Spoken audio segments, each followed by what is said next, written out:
Welcome back. It's time once again for another episode of SLMA Radio. If it has to do with sales lead management or sales lead marketing, it probably starts here with the SLMA Radio Show, brought to you by the Sales Lead Management Association. The show that started the whole ball rolling here at the Funnel Radio Network, and the man who's still pushing it down the hill as it gathers speed.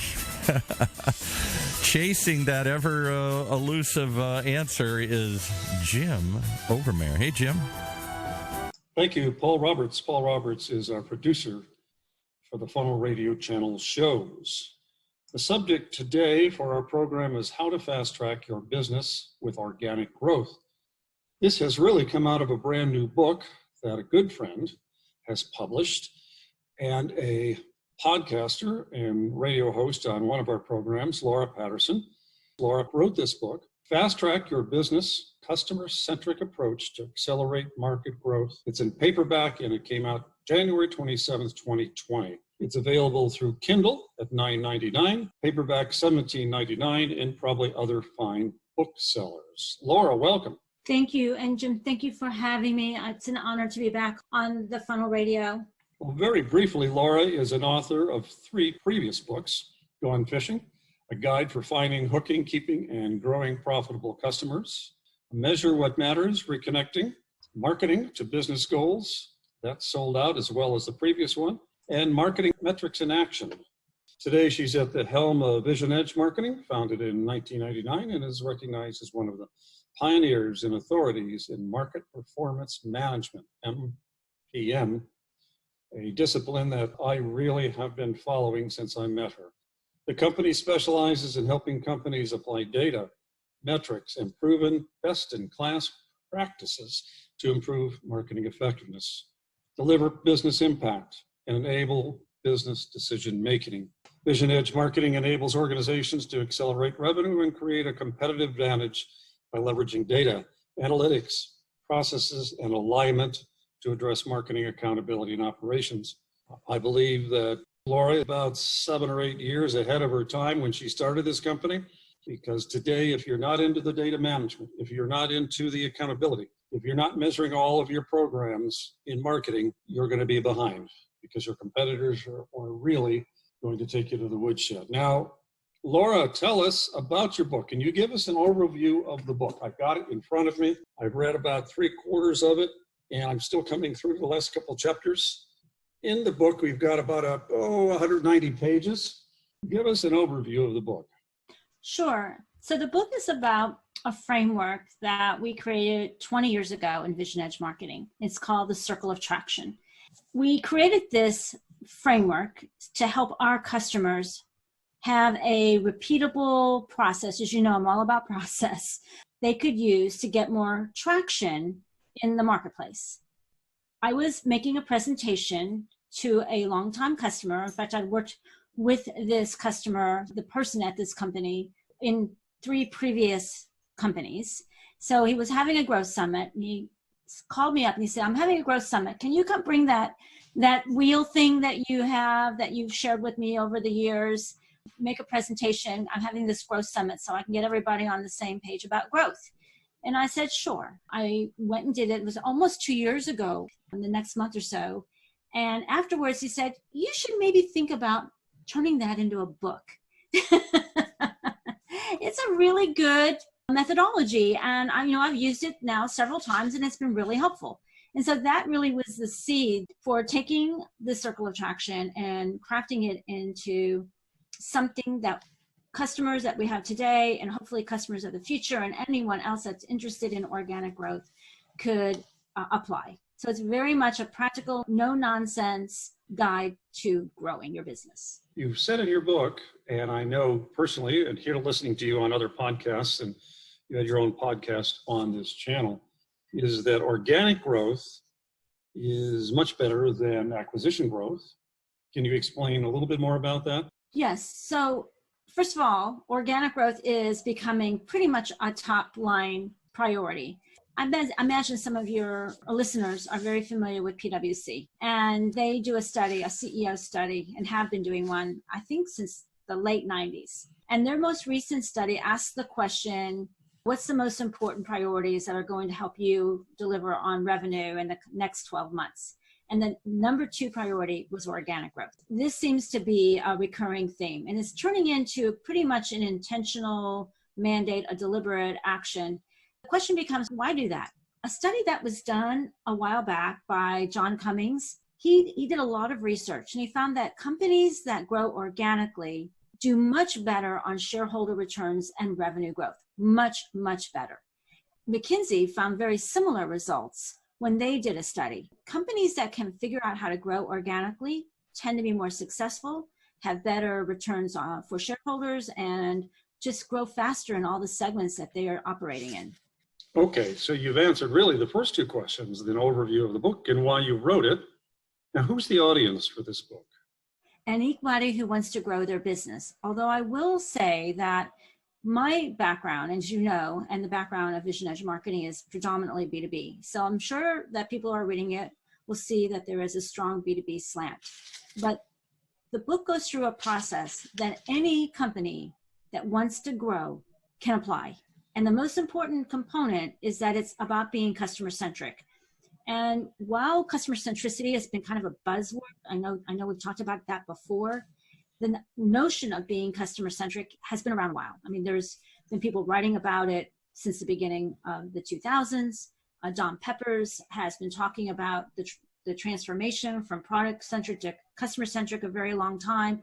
But what does that really mean, and how do you really do that? And how do you actually bring that to life? I think is a lot harder for many organizations, especially product-centric companies. And whether that's in the B2C world that's product-centric or it's in the B2B world, that problem I think persists for any company.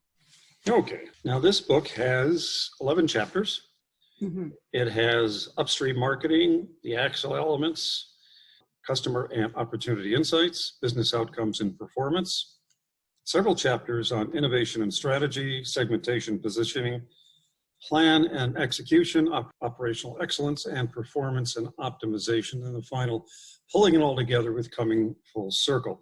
So this is a roadmap for those companies and their management teams. I don't see it as doing any good just to have one person read it. One person, the marketing manager, can read it. If you don't get other people on board, truly on board, either the whole marketing department, sales and marketing management, the CFO, and the company president, then you can implement part of it, but to be really successful, you need the whole team on board. Would you agree? Absolutely. You are so on target. So this is really not a marketing book. This is really a business book. And this is really meant for leadership to have to your great reference, a roadmap. The reason it has such a very strong marketing orientation is that I truly believe that marketing is the engine of growth.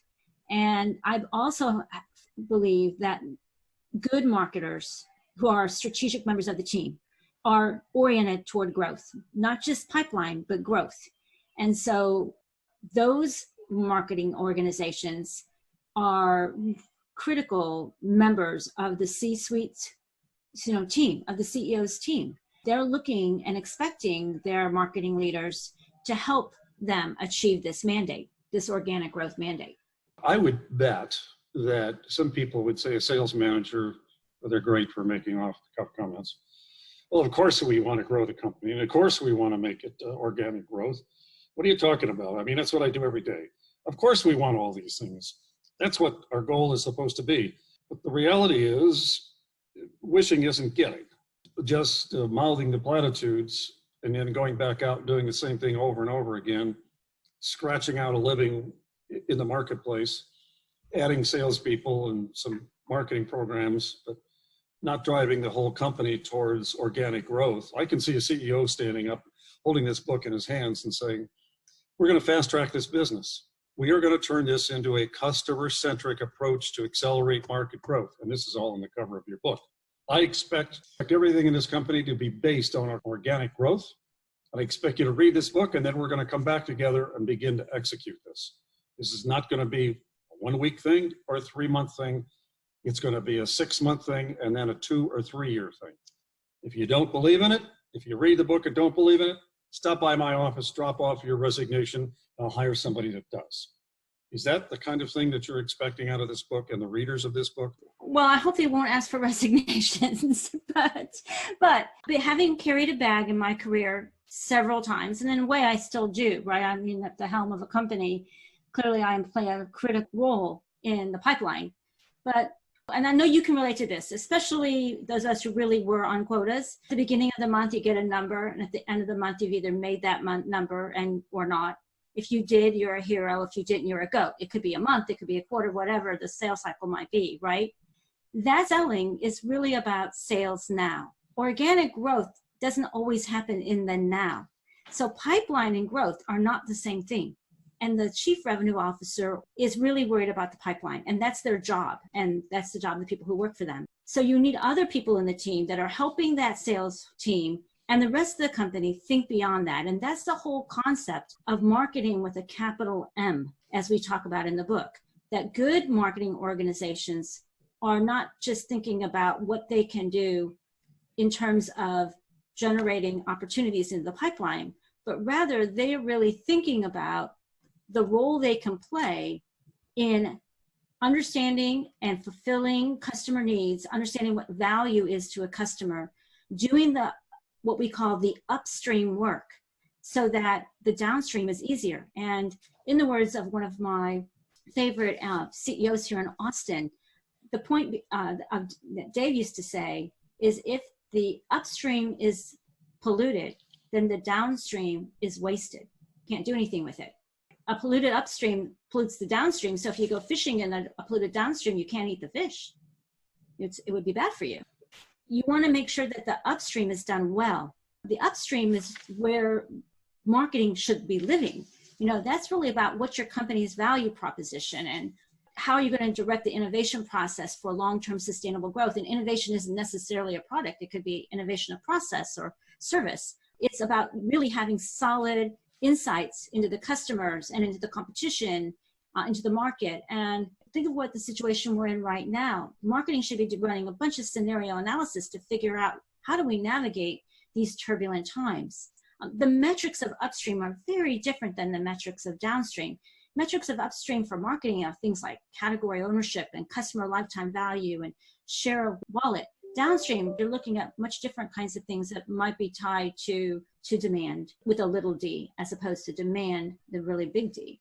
So it's really this organic growth up the capital M for marketing, which is the long-term play, not the short-term play. Certainly we've got to bring in the numbers every month, but if that's all we do is look at the short term, we're never going to grow the way we'd like to grow and bring real value to the customers. Yeah, I think the customers are going to know this. The customers will feel it every time if that's all you are is going back to the well and thinking short term. Exactly. And I think we can all think of examples of that where you can be adding customers, but if you have customers going out the back door, you're not going to grow. And you could be, to your point, going back to the same well, but you've already exhausted that well. So where are you going to go next is a strategic question.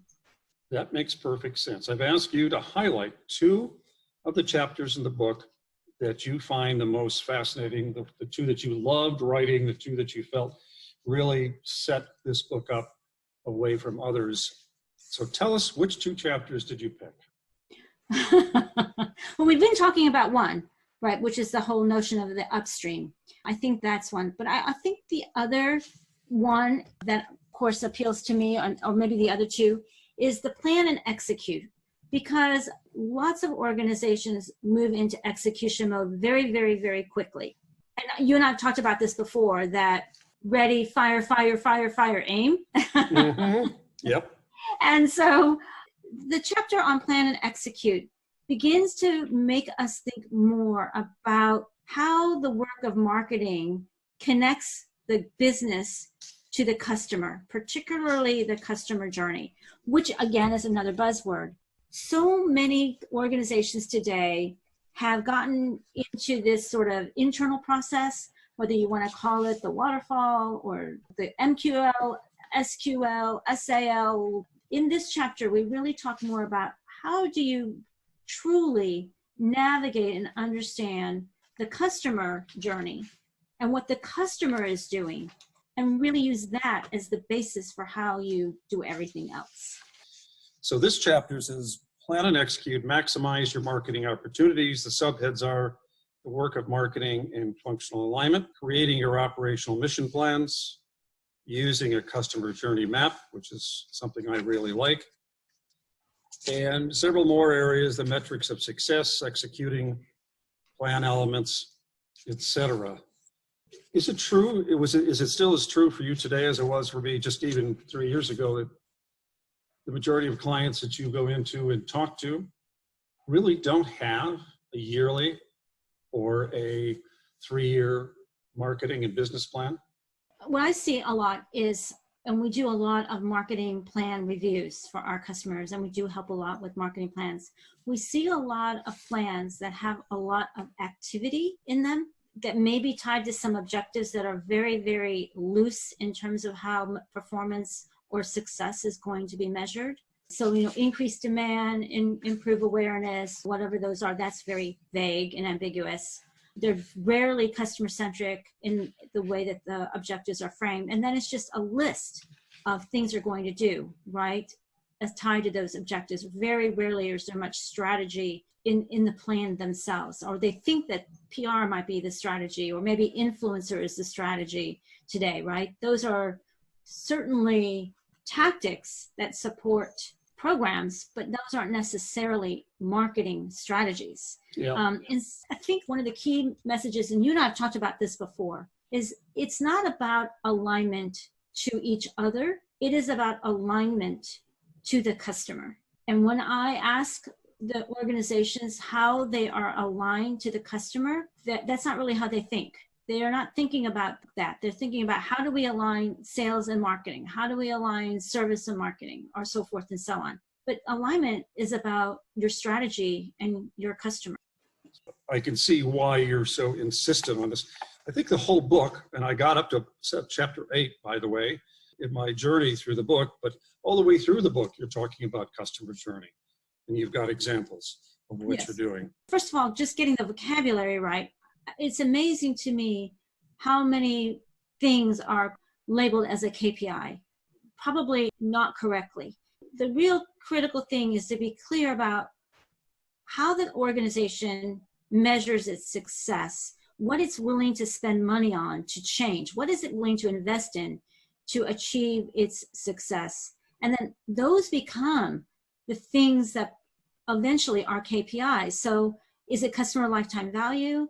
Is it category ownership? What are those types of things? And then how does the rest of the organization connect what it's doing into those, right? So that everyone is mobilized to the same measures. So you don't have a set of measures that begin to put departments or functions at odds with each other, but rather they're all going after the same brass ring, so to speak. One last question. If someone reads this book, can they execute this from reading the book? Can they actually execute it on their own, or do they need a guide? I wrote it with the idea that people could implement it on their own if they had the resources to do that.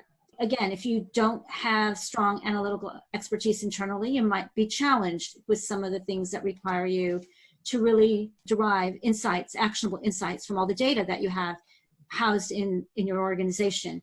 If you don't know how to conduct good research, then that might be things that you want to be thinking about.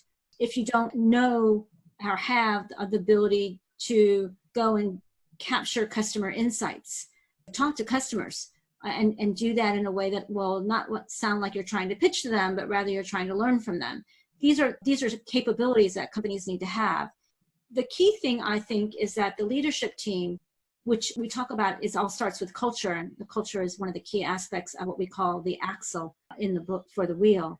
You have to have a culture that encourages everyone to be curious about the customer, to be passionate about the customer, to be focused on growth, right? To prioritize things that will derive the growth that the organization is trying to achieve. So if it's all about, I just need to fill the pipeline this month, then that's going to be a very different kind of culture than a culture that says, here's where we want to be successful over the course of some period of time, these are the customers that we want to serve. These are the markets that we want to win, right? Those are very different kinds of questions than just go get deals. The next question is the CFO. How important is it to have the CFO on board? The role of the CFO is evolving. Today, there are, just like in marketing, lots and lots of tools and other things that make it possible for the CFO's job to be a lot easier than it used to be years ago when they really had the labor to put together all the reports. But today, they don't need to do that. So many CFOs are becoming much more strategic and visionary in and becoming almost lieutenants to the CEO. So my feelings are that one of the best partners for growth is the CFO. And I think they're one of the best partners, by the way, for marketing, because for organizations that may be data challenged, who knows the data better? Where can you get the best data, the data that's perceived as the truth of the company? It's all in the finance organization.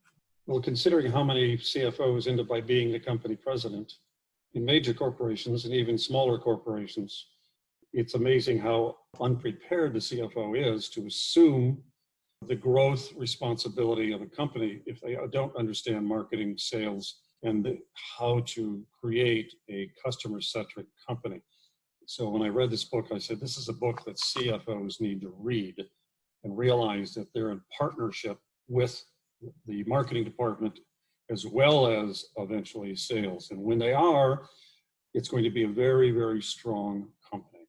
I agree with you. And also, they need to be in a customer-centric organization. Obviously, there is a customer success focus, and the CFO, whomever is leading the charge on customer success, that person and the CFO also need to be very solid partners, because if you down the road, how you are perceived by your customers is really important, because in today's world, word spreads quickly.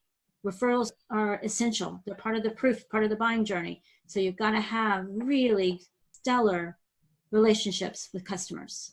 Thank you for your time today. I know this doesn't totally do your book justice because there's a lot of information in here. It's a great read. I've been going through it a chapter at a time, and then looking at the recaps at the end of the chapters. Thank you very much.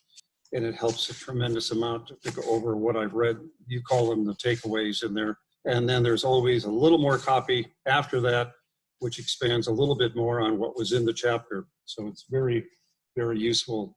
Laura Patterson from Vision Edge Marketing. How does someone reach you if they'd like to talk more about the book or more about how this fast track process works? Sure. Love email, Laura P.